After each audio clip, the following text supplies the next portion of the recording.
All right, we're going to turn now to the future of the auto industry. And last week, as we all know, the UN Climate Change Conference in Glasgow had the privilege of taking world news out to Glasgow for that. Major automakers in 30 countries signed a significant pledge to, quote, work toward all sales of new cars and vans being zero emission globally by 2040. And we say 2040, but that's only, that's less than 20 years from now, and by no later than 2035 in leading markets. Yeah, and one of the automakers that signed on to the pledge is the Ford Motor Company. And joining us now is President and CEO Jim Farley. Jim, it's good to have you here. We talk about who signed on to this pledge. It's not legally binding, but I want to ask what you make of those who did not sign on to it, which happen to be the two biggest automakers in the world and also the three biggest countries when it comes to auto emissions and auto sales. What do you make of those who didn't sign on? Well, first of all, thanks for letting Ford be on the show today. I'm so excited to join you. I have no idea what they were thinking, but for Ford, we joined the Paris Accord. We were the only U.S. auto manufacturer to do so. That's really important. We're a family company. This is really important for our journey as a company. We're all in. Jim, I wanted to ask you about this. I saw this image in the last week, and I loved it because it just took me right back to my childhood. I remember early 80s, late 70s. We had a blue F-150 in the driveway. I loved it. And then you guys have put an electric engine in one of these old vintage Ford F-150 pickups. And I was thinking, that might be going on the list at some point. But I love this direction, obviously. You're showing America where you're headed as a company. And talk to me a little bit about how you're going to pull that. Look at this. Isn't that awesome? It takes you right back, right? We just need some Fleetwood Mac on the radio, as long as you can make that happen. But this is actually a very doable thing to outfit not only vintage cars, old cars, but as we move forward with electric engines.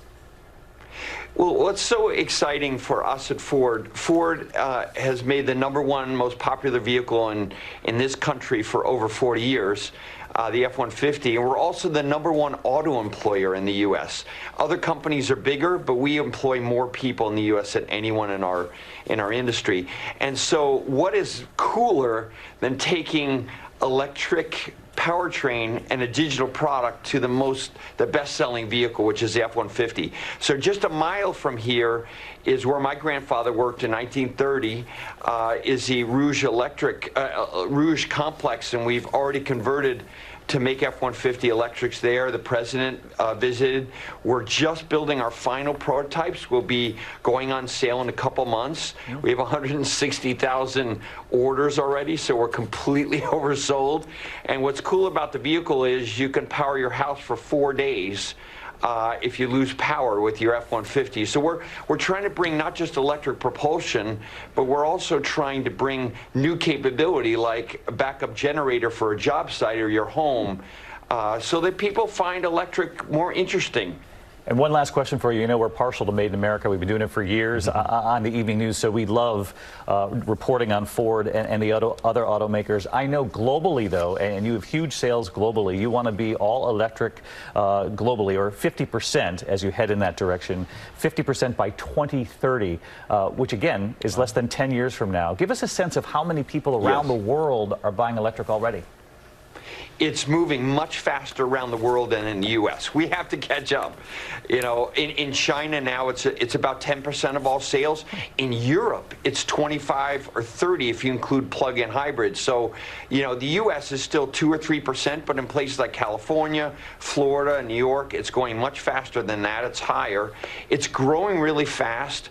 Frankly, we are going to try to double our production in the next 24 months for battery electrics. We want to get to 600,000 units. We want to be #2, right behind Tesla. Yeah, you really get our attention when you say China's ahead of us, a few other countries are ahead of us in buying electric. But let's remember, these are American jobs, American workers, if we can start to lead the way, which you're helping to do. President and CEO of the Ford Motor Company, Jim Farley, thanks for being with us here.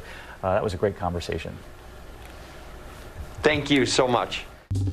Well, hey there, GMA fans. Robin Roberts here. Thanks for checking out our YouTube channel. Lots of great stuff here. So go on, click the subscribe button right over here to get more of awesome videos and content from GMA every day, anytime. We thank you for watching, and we'll see you in the morning on GMA.